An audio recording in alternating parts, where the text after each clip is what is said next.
Во ова видео ќе се навратиме на еден од најтрагичните, но истовремено и најхрабрите периоди од македонската историја. Времето помеѓу 1912 и 1915 година. Преку материјалите кои се подготвени за вас, презентацијата The Macedonian Dossier, аудио прегледот How Serbian Rule Betrayed Vardar Macedonia и видеото Spheres of Defiance, ќе нурнеме длабоко во секојдневието, политичката клима и континуираниот отпор на македонскиот народ во вардарскиот дел на Македонија. За да го разбереме овој период, мора да се вратиме на почетокот на Првата Балканска војна во 1912 година. Македонскиот народ масовно и со огромен ентузијазам се вклучи во борбата против Османлиската империја, надевајки се дека сојузничките војски ќе донесат конечно ослободување и создавање на автономна македонска држава. Македонските чети беа претходница на сојузниците, ослободувајќи бројни градови и села, но вистината беше сосема поинаква. Балканските држави имаат тајни планови за распрачување на македонската територија, како што беше предвидено и во тајниот додаток на Српско-бугарскиот договор. Ова предавство беше официјализирано со Букурешкиот мировен договор во август 1913 година, со кој Македонија беше неправедно поделена, а вардарскиот дел потпадна под власта на кралството Србија. Наместо слобода, македонскиот народ доби нов, уште пожесток режим. Српските власти веднаш воведоа воено-полициска управа и започна агресивен процес на асимилација и денационализација. Народот беше лишен од секакви политички и национални права, принудуван да се декларира како српски, а презимињата насилно се менуваа за да завршуваат на ик. Посебен удар беше зададен на просветата и културата.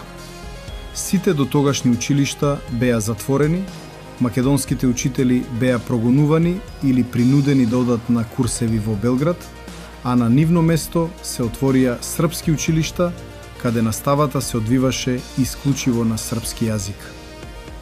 Истото се случи и со црквите, каде се забрани секоја богослужба што не е на српски јазик. Сепак, како што ќе видите во нашето видео Сфери на пркос, македонскиот народ не се предаде. Отпорот беше сеприсутен и секојдневен.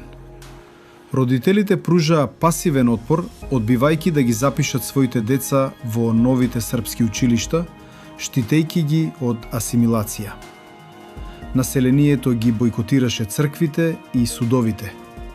Младинците масовно и храбро ја избегнуваа насилната мобилизација во српската војска, често дезертирајќи или дури и одбивајќи да дадат закретва пред српскиот крал, како за време на бунтот во Крагуевац. Овој насобран гнев кулминираше со отворен вооружен отпор.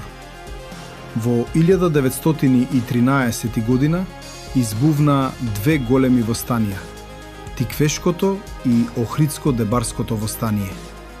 Иако крваво задушени, овие востанија, заедно со подоцнежната Валандовска акција во 1915 година, јасно му покажаа на окупаторот и на светот дека македонците нема да трпат туѓо робство.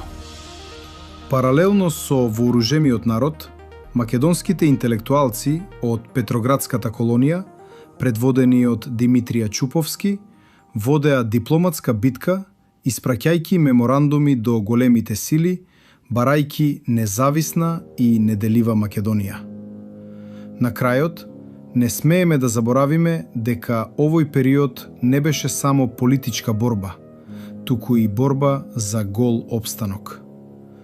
Разурнатите домови, гладот и војните беа проследени со катастрофални епидемии на колера и пегав тифус, кои безмилосно го десеткуваа населението, оставајќи зад себе илјадници жртви и сирачиња.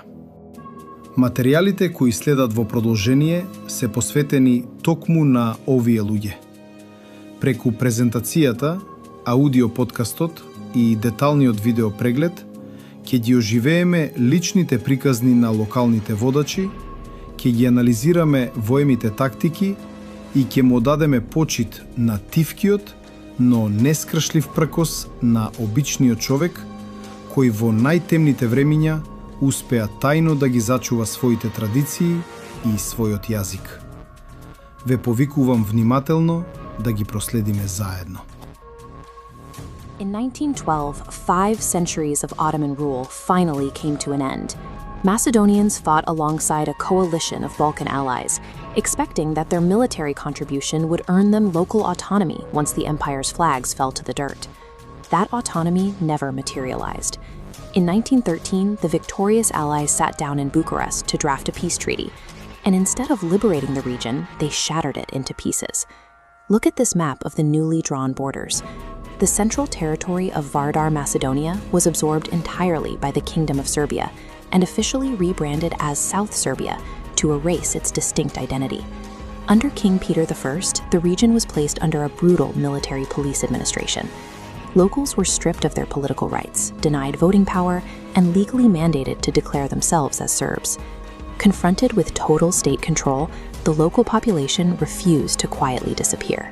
Instead, they engineered a desperate, multi-front resistance out of their homes, classrooms, and churches. The new administration immediately targeted the local culture. Existing ex-arcade schools were forcibly closed, local educators were expelled, and a strict Serbian-only curriculum was installed in their place.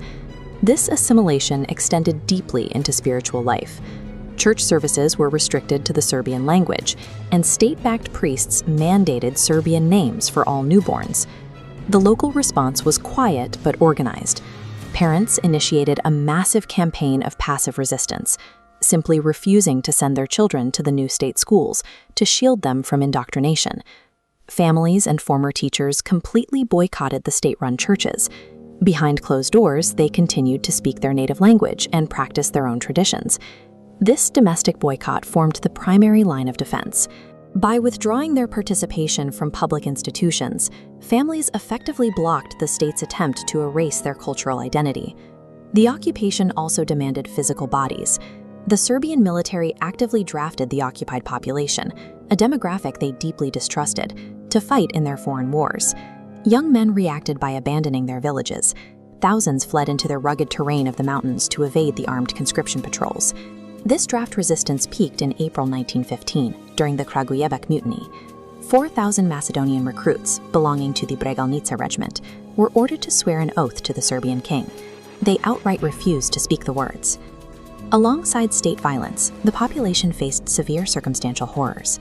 Constant military conflict had decimated local agriculture and shattered basic infrastructure, triggering widespread starvation.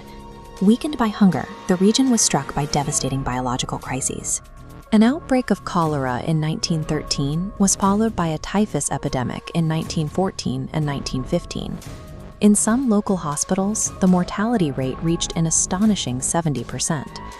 The people of Vardar, Macedonia were trapped in a brutal struggle for physical survival, fighting both the coercion of armed state patrols and microscopic pathogens. Eventually, the quiet boycotts escalated into open rebellion. Local militias organized to physically reclaim their territory from the occupying forces. In June 1913, deep local frustration ignited the Tikvesh uprising. Commanded by figures like Doncho Lazarov, grassroots fighters managed to temporarily oust Serbian forces from major towns like Kavadarci. That autumn, a joint Macedonian-Albanian coalition launched the Ohrid Debar uprising. 2 years later, the Volandovo action of 1915 saw thousands of insurgents directly attack Serbian military installations. These were desperate, highly localized bids for autonomy. Ultimately, they were crushed by the vast, heavily equipped columns of the Serbian state army. Though the state maintained its grip, these armed conflicts proved that the occupation of the land was fiercely contested and never truly secured by the administration. In late 1915, the geopolitical map fractured once again. Bulgaria entered World War I on the side of the Central Powers, forcing the Serbian army into a massive retreat and placing Vardar, Macedonia under new administration. The territory instantly transitioned into a bloody primary theater of the First World War, flooded with foreign troops and heavy artillery. But the preceding 3 years of absolute control yielded a clear result. The Serbian state's project to fully assimilate Vardar, Macedonia was an objective failure. Overwhelming military superiority, strict police enforcement, and top-down educational mandates could not overwrite the local identity. By keeping their children out of state schools, by refusing to speak a monarch's oath, and by fighting for their own towns, the population proved a simple reality: an identity cannot be legislated out of existence. In